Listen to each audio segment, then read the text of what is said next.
മകരമാസത്തിന്റെ ധന്യത നിറഞ്ഞ ഈ സന്ദർഭത്തിൽ അയ്യപ്പ ഭക്തിഗീതങ്ങൾ ആലപിച്ചുകൊണ്ട് വിശേഷങ്ങൾ പങ്കുവെച്ച് നമ്മളോടൊപ്പം നമുക്കേറെ പ്രിയപ്പെട്ട ഗായകൻ ശ്രീ സുദീപ് കുമാർ.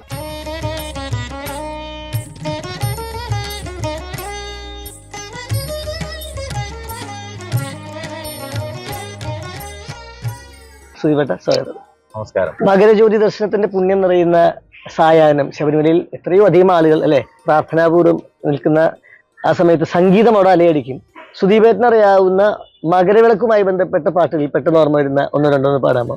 ഒരുപാട് പാട്ടുകളുണ്ട്. പെട്ടെന്ന് വരുന്നത് മകരവിളക്കേ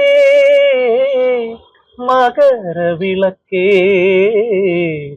മലയിലെ ദിവ്യമണി വിളക്കേ, അതാണ് ആദ്യം ഓർമ്മ വരുന്നത്. പിന്നെ മകരനില കുളിരാടി പാടും പുണ്യദർശനം. പിന്നെ മാനത്ത് മകരവിളക്ക് താഴത്ത് പമ്പ വിളക്ക്. അതിലെ കോറസ് പോലും സ്വാമിയേ ശരണം ശരണം ശരണം ശരണം ശരണം.